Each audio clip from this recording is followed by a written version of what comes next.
You are listening to That Hoarder Overcome Compulsive Hoarding, combating stigma since 2021. I wanted there to be a podcast about hoarding disorder from somebody who hoarded rather than a professional. That didn't exist, so I created it. And that's this podcast that you're listening to now. Subscribe to the podcast and find my social media links, episode transcripts, and every link that I mention at overcomecompulsivehoarding.co.uk. Finally, I am not a doctor. I'm just a hoarder doing her best. So do seek professional support if and when you need it. Hey, how are you? So my mental health has been a bit wobbly for a while, and in the last week or two that's been harder to keep contained. I am okay, but I need less on my plate for a little bit. So for a week or two, I'm going to treat you to some older episodes that I think you'll really love to re-listen to. Even if you've heard them before, you always pick up new and interesting snippets on a second or third listen. Enjoy them, and I will see you on the other side. Hey, how are you? It's been a difficult few weeks at That Hoarder's house. So, in what was meant to be my last solo episode, I instead did an intro saying I'd had some bad news and instead reshared the episode where I interviewed Laura Silverstein. Thank you to those of you who got in touch to say they hoped I was okay. The Dehoarding darlings already know what's been going on. I wrote about it in this month's update. But it's all been pretty awful, to be honest. So the bad news I had got before I was meant to record the last episode was that a good friend of mine was dying.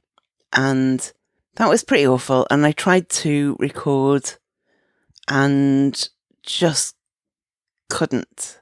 I couldn't deal with the silence of just my own thoughts and my own voice talking. So I swapped out for that episode that had been really popular.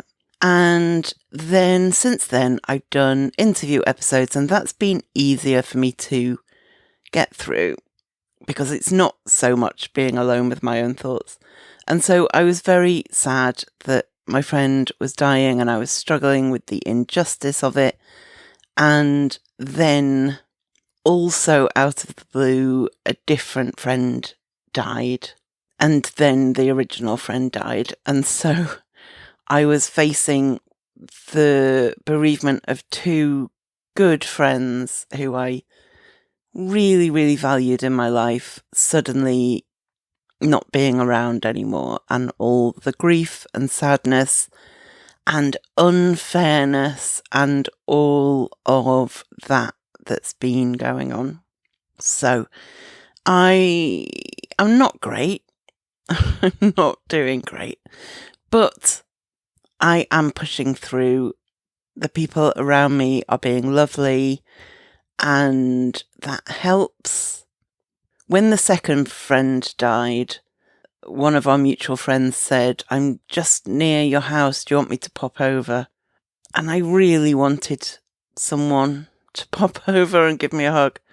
But obviously I had to say no. And I'm trying to not turn that into fuel to beat myself up with. I'm instead trying to use it as a motivator to keep dehoarding. Trying. So it's a difficult time. So I am now going to record the episode that I had all planned out a month ago, and then everything fell apart. So let's do it. It's time for the success of the week and the weird dilemma of the week. So my success of the week is that my kitchen door is closing. Let me explain. Over the last few months, my kitchen door has been closing in a really annoying way, and I've been trying to work out why it's different. Why is it different? What's different about the kitchen door? And I have worked it out. It's that for I don't know how many years, my kitchen door has been held open by what you can only call an excess of laundry powder, laundry liquid, laundry tablets, laundry whatever. They have been acting as my doorstop in the kitchen. And because I have been making do, and because I have been trying to use stuff instead of get new stuff, and because I have been trying to stop panicking that at some point there will be no laundry detergent in the world, I have been using it up, which is great. And so the thing that's been different about the kitchen door is that for the first time in years and years, it isn't propped open by laundry detergent. And so the reason it's been bugging me is because it's not held open for me constantly anymore. So that is my success of the week. My weird dilemma this week was some wrapping paper. I hate wrapping presents. And so a few years ago, I made an executive decision that I was no longer going to wrap presents. I overbought, let's face it, gift bags in every shape, size, colour, design. And that's what I use now. I use gift bags. And I found a whole pile of wrapping paper. And I had a weird dilemma about it because every sheet of the wrapping paper was a sheet that I had bought with a particular person in mind, or because I really liked how it looked. I liked the design. I liked the style. And so I was looking at these many sheets of wrapping paper, because often they come, like if you buy wrapping paper, it comes with 2 sheets of it.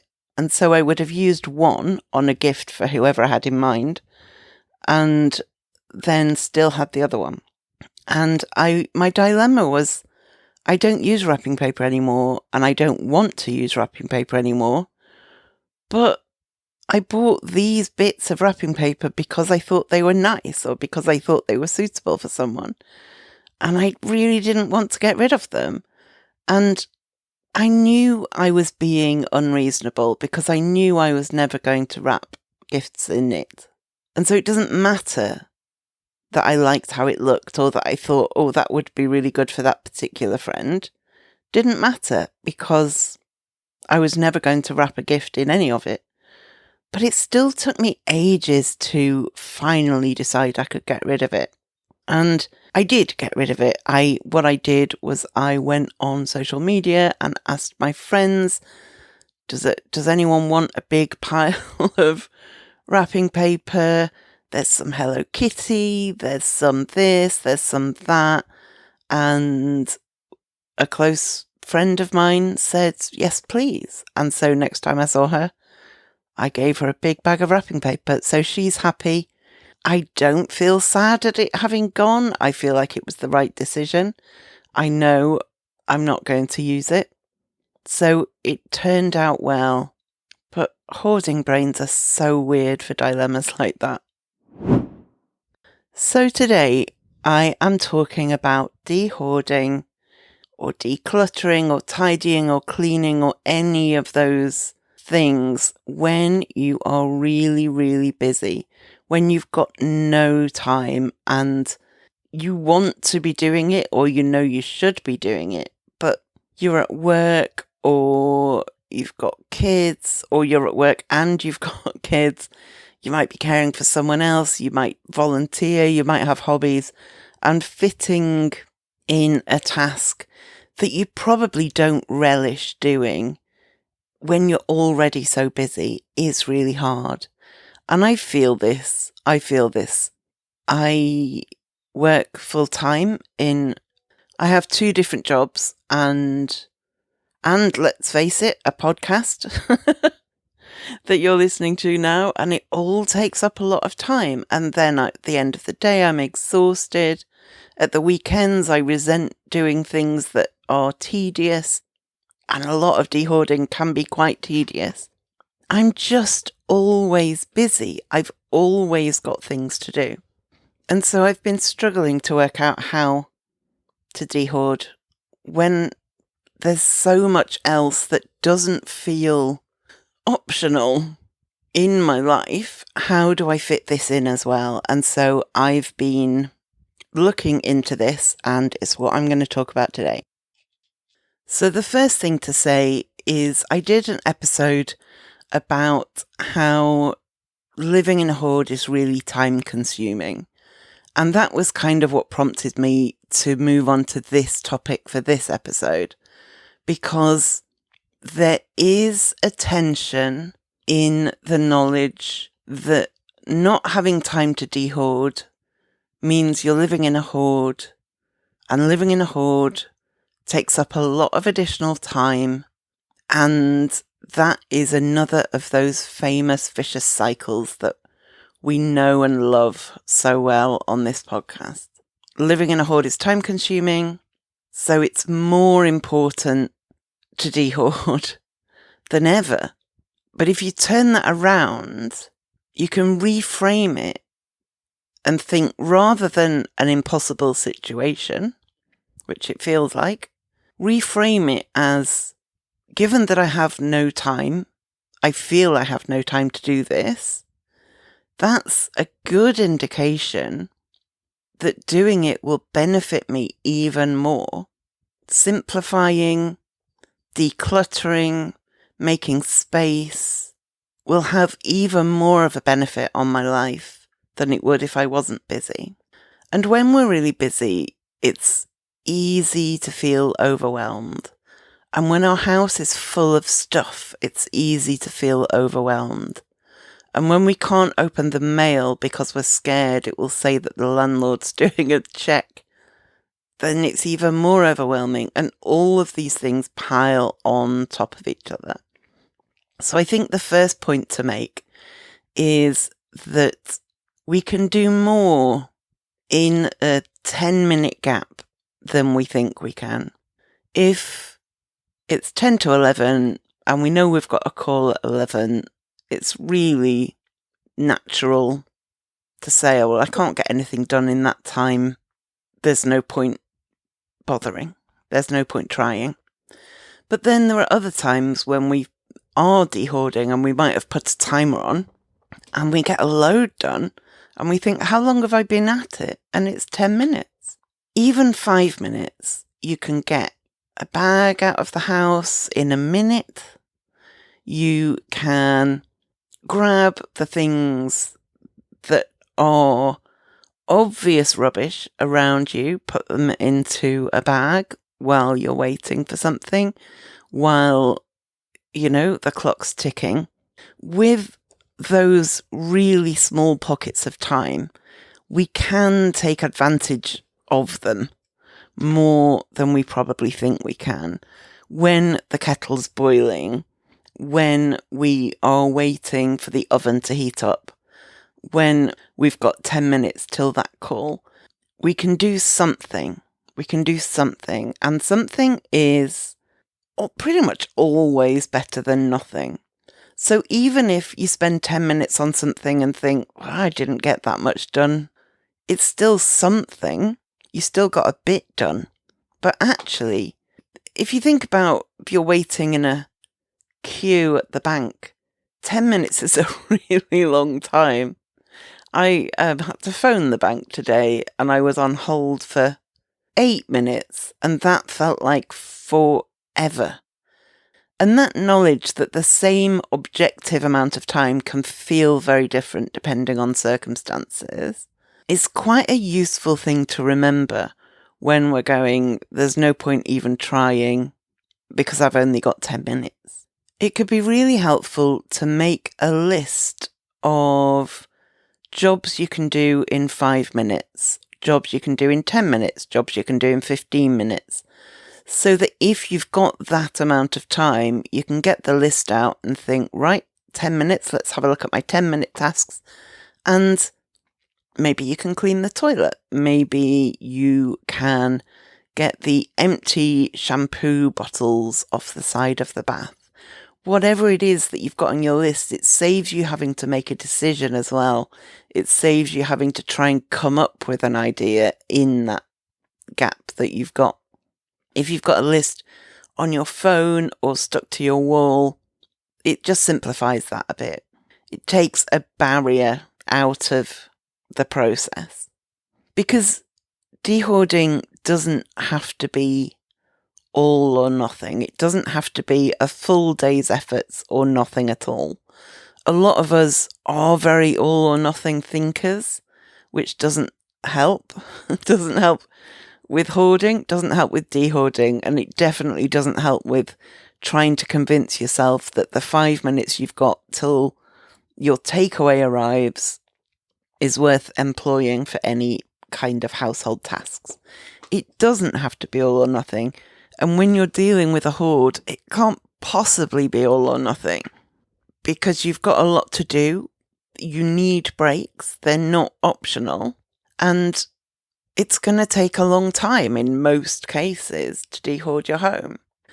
And keep in mind that for the sake of your motivation levels and for the sake of your mental health, you still need to see progress. It really, really helps if you can do something and see a visible difference. So something that helps when you're trying to dehoard when you don't have enough time is to focus on a really small area so that at the end of a couple of 5-minute sessions or a handful of 15-minute sessions, you can see a difference. It looks different. That one shelf in your kitchen has gone from chaos to reasonably under control. We're not looking for perfection. That can spur you on to do the next bit. And it can also cement in your mind that there is a point in utilising your odd 5 minutes here and your odd 10 minutes there. Small victories help a lot. And they also add up. So if you're trying to make the most of time you would otherwise not quite know what to do with, you've got a goal, even if it's a tiny, tiny goal, even if it's clean out your handbag, even if it's one step on your staircase. It's more manageable when it's in small chunks, and it's also more visible, and that helps. When I take bags out, rubbish bags out, and then I take more rubbish bags out, and then I take more rubbish bags out, and that might be over weeks. And then finally one day I come in and go, oh, do you know, it looks better in here. That really, really helps. But that's on the bigger scale. When I do that on a tiny scale, I still get that little boost of going, that cutlery drawer looks great. Or my bathroom sink now only has liquid soap, dental stuff, and facial stuff. There is no empty this and halfway through but gave up on it that. And so, especially when you're tight for time, really zone in on one space. Go really tiny if you need to, but think about how you can get those visible differences so that you can get a quick win and so that you can get that dopamine boost that you need to power you on to the next little space. I make this podcast because I think it's important. I started it as an outlet for myself, but it's become much more than that. And I hear from people all the time about how listening to me talk about my experience and interview specialists and experts is helping them. Hearing those stories makes the time and cost absolutely worth it. But if you want to help to ensure that the future of the podcast is sustainable, you can donate to help with costs. To send a one-off or recurring donation, just go to overcomecompulsivehoarding.co.uk/donate. Thank you. Also think about what's called productive procrastination. I see memes that say things like, the only way I get myself to tidy my house is when I've got a report due at work. And it's joking, but that's productive procrastination. If you're procrastinating about something, it means you know you should be doing it, but you busy yourself with something else. And productive procrastination is all about harnessing that something else so that even though you're not doing the thing you're supposed to be doing, you are still doing something useful rather than scrolling eBay or scrolling Instagram or whatever it is that your particular time kill is. I even sometimes try to employ this by just shifting the area I'm working on. So if I know I'm supposed to be working on, say, the bedroom, I can somehow convince myself that I really want to work on the kitchen because that's a way to not work on the bedroom. Think about the times you procrastinate. Can you use that time to at least, even though you're not doing what you're meant to be doing, use some of it for dehoarding? Because every bit of dehoarding that you do now is going to save you time. Future you will be glad of it.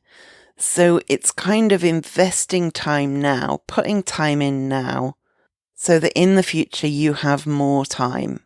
An important way to go about it is to not make things worse as you go. As you may remember me saying, one of my goals, my kind of baseline goal, is to not make things worse. If I can make things better, that's great. But my real baseline goal is to not make things worse. And so it may be that you genuinely have so much on that you just cannot work on this stuff.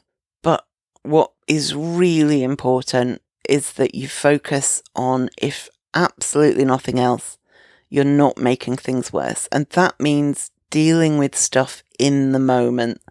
It means when you've cooked your tea, you put the food packaging in the bin now, rather than leave it on the side with all the other food packaging that you've done that with over the last 3 years.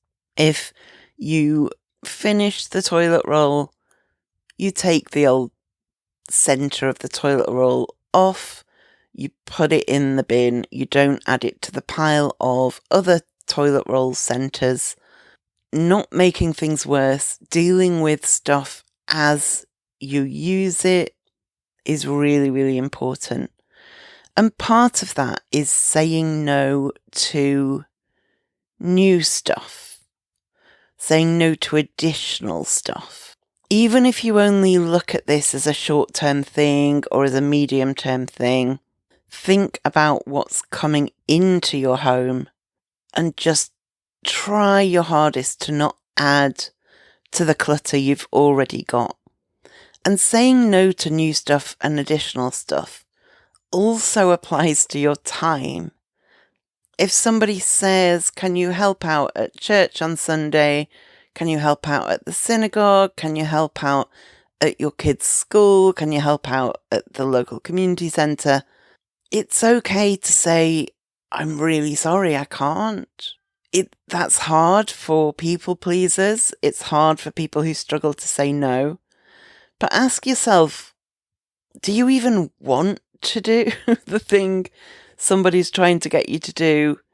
And if the answer's no, I don't really want to, then definitely say no to it. If the answer is, I would quite like to do that, then you still might have to say, I would quite like to do that, but I just do not have the time available at the moment. Ask me again in 3 months and I will reconsider. That's not unreasonable.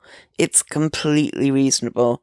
Learning to say no to stuff is really hard, but it's also a good life strategy, whether you're trying to dehoard or not, frankly. Gamifying dehoarding can be a useful tool as well. I have a really mixed experience of this, but there's something about not wanting to lose a streak that can help people keep going. Pick a number of items you'll get rid of every day and mark down every day in a row you achieve it. That might be one item a day. In fact, a lower number might help to convince you that you can do it even though you're busy. Might be 10 items a day, might be 100 a day. Even if it's one a day, if you keep that up for 10 days, that's 10 items out of your house. And if you, say, put a cross on a calendar every day you achieve it, once you've got a certain amount of crosses on that calendar, depending on your personality type, there's a strong chance you won't want to break the streak. You will think, oh, I don't really want to do it today, but I've done 14 days now. I don't want a gap in my streak on the calendar. It's something to think about. And as I mentioned earlier, there are things you can do when you're doing the things you have to do. So when you're getting dressed, you might want to pick one item of clothing that can go. When you're cooking, you can have a look in the cupboards for which are the kitchen implements right at the back that you never use. If you're doing laundry, decide if you really want to keep things before hanging them out to dry. And if you don't, throw it out wet. There's no need to waste your energy. Or dry it and put it in the donation bag if it's suitable for donation. It's helpful to remember that being consistent is really productive. There's consistency and there's intensity. And some people do a bit every day, and some are do nothing for ages and then do a lot in one go.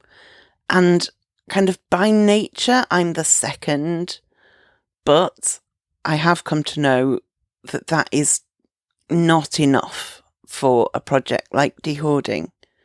And so I have been working really hard on maintaining some consistency, even if it feels inadequate sometimes, even if it's not brilliant. I'm trying to keep something going, while also, if I get the urge to do nothing but that for a while, I try and really embrace that, but at the same time, keep a consistent practice going. Generally speaking, you'll get a lot more done by doing a bit every day than you will doing a lot once every 6 months. And if you're really tight for time, you probably won't have time in 6 months to do a lot. So it's actually easier when you're very busy to do 20 minutes a day split into 3 than it is to expect that 3 times a year you'll have 3 weeks to do nothing else. Life doesn't generally work like that, unfortunately, for those of us with that kind of personality. It's worth thinking if there are people you can ask for help. Even if you can't ask for help, or you don't feel you can ask for help with your home directly, you don't feel like there's someone you can say, can you please come in and help me? It might be that you can ask for help with something else in your life that is time consuming, and that can free up availability, can free up your capacity to do some dehoarding. If you feel like one evening a week you could get a lot done, but every evening you're dropping different kids off at different after school activities and you barely pick one up when you have to drop the next one off, and maybe there's somebody else on your street and their kid goes to the same swimming class as your kid, and you could say, how about I take them both on Tuesdays, you take them both on Thursdays. Or if you volunteer twice a week at the local food bank, it is okay to say, look, I need to drop back to once a week or once a fortnight for a while. I've got a lot on and I don't have any other time in my life to do anything else. That is okay. If someone needs to take the dog to the vet, does that have to be you? If somebody needs to do the supermarket shop, does that have to be you? Look at what's time consuming and see if somebody can take some of that off your hands. And thinking still about time, it can be worth tracking it for a while. I don't think tracking it for the rest of your life is necessarily useful or healthy, but tracking your time for a couple of weeks can really help you to understand your situation, understand where your time is going and where you might be able to free up time. When I was tracking my spending towards the end of last year, I wasn't tracking it so much to change it. I was tracking it to just understand where my money was going. And so I made a concerted effort to track it for a while. And then I was able to see, okay, you spend more than you think you do on that. You spend about what you thought you spent on that, and actually a bit less on that. I think if you can track your time and for a couple of weeks and see where it goes, you might be surprised and you might be able to jiggle things around a bit. Jiggle? Is that the word I was looking for? So say Fridays are particularly bad for your commute. Your commute most days is fine, but for some reason, given the hours you work on a Friday, it's nightmarish and you spend what feels like half your day in traffic or waiting for a train. Once you have those numbers, that can be good to approach your work and say, could I change my shifts? Or could I work from home on Fridays? But you won't know that. You won't have the numbers. You might know it in yourself. You might know that Fridays are a commuting nightmare. But once you've got the numbers in front of you, because you've been making a note for a few weeks, you might just see there are things, there are spaces that could be better used. And think about your priorities. I am not even hinting at the idea that you're not actually busy. I'm not saying, think about your priorities. If you just prioritize better, you'd have plenty of time. No, I don't buy the whole, you've got the same number of hours in a day as Beyonce or Elon Musk. I don't buy that. That's nonsense. And I am not saying that your lack of time is merely an issue of priorities. That's not the case. Some people have incredibly busy lives, but it does stand to reason that if you really, really want something, like a tidy home, you have to really, really try to fit it in. Remind yourself why you're doing it. Don't just focus on, I have to do it.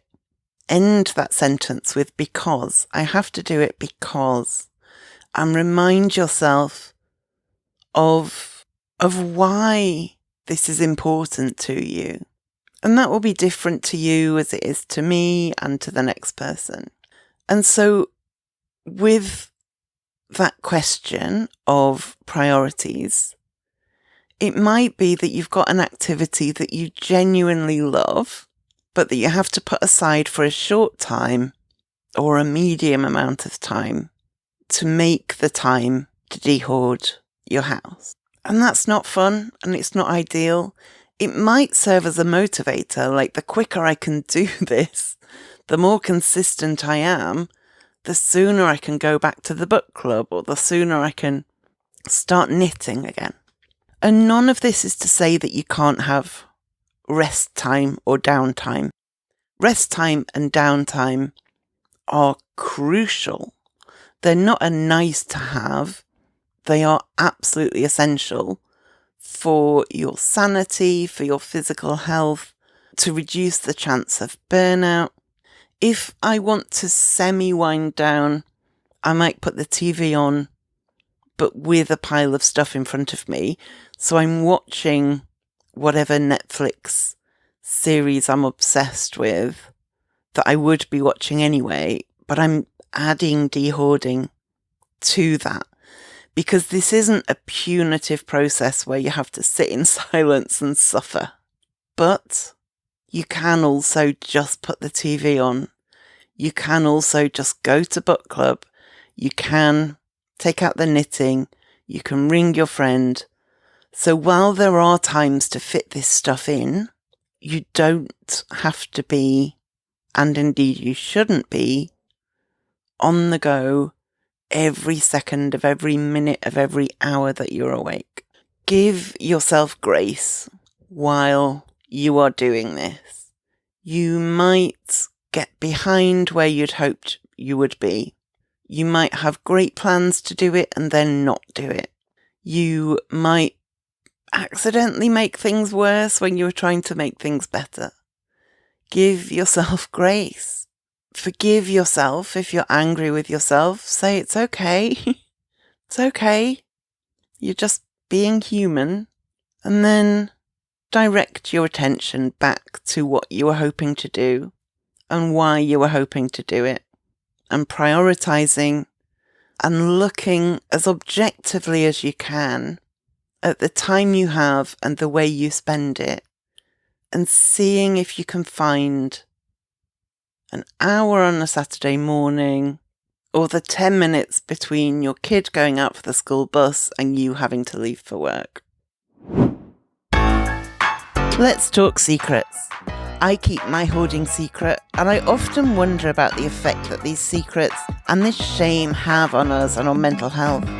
To start breaking the taboo, I want to hear your hoarding secrets to discuss anonymously on the podcast.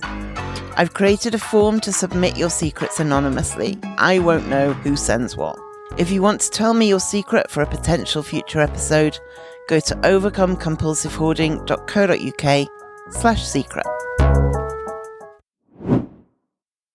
So shout out this week to the Life Kit podcast, which I will link to in the show notes.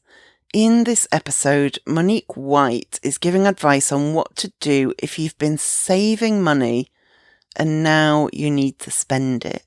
In episode 68, I talked about people who hoard money and people who spend too much money because of acquiring.